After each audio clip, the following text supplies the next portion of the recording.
Praise the Lord. இன்றைய வசனம், நீங்கள் உலகத்துக்கு வெளிச்சமாய் இருக்கிறீர்கள். மலையின் மேல் இருக்கிற பட்டணம் மறைந்திருக்க மாட்டாது.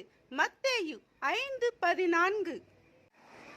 இயேசுவை விசுவாசித்து நீங்கள் ஜெபிக்கும் போது உங்களுக்கு அற்புதம் நடக்கும்.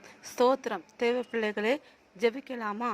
பிதாவே, இயேசுவின் நாமத்தில் ஜெபிக்கிறேன். இந்த வீடியோவை பார்த்து கொண்டிருக்கிற கேட்டுக்கொண்டிருக்கிற சகோதர சகோதரிகள், பெரியோர்கள், பிள்ளைகளை உங்கள் கரத்தில் ஒப்பு கொடுத்து ஜெபிக்கிறேன். ஏசப்பா, இந்த நாளிலும் எங்களுடைய குற்றங்கள் குறைகளை மன்னிக்கும்படியாய் உங்கள் விலையேறப்பட்ட இரத்தத்தால் எங்களை சுத்திகரிக்கும்படியாய் ஜெபிக்கிறேன்.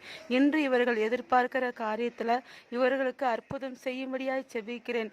இவர்கள் எதிர்காலத்தை குறித்து, குடும்பத்தை குறித்து, பிள்ளைகளை குறித்து இருக்கிற கலக்கம், பயம் நீங்கி போகும்படியாய் இயேசுவின் நாமத்தில் ஜெபிக்கிறேன். வியாதியின் வலிகள், வேதனைகள் இயேசுவின் நாமத்தில் மாறும்படியாய் ஜெபிக்கிறேன். இயேசுவே, இவர்கள் செய்து கொண்டிருக்கிற வேலைகள், வியாபாரம், தொழில் எல்லாவற்றையும் ஆசீர்வதித்து வருமானத்தை பெருக செய்யும்படியாக ஜெபிக்கிறேன். இயேசுவே, இவர்கள் வீட்டில் தடைப்பட்ட எல்லா காரியங்கள், சுப காரியங்கள் எல்லாம் இயேசுவின் நாமத்தில் நடப்பதாக.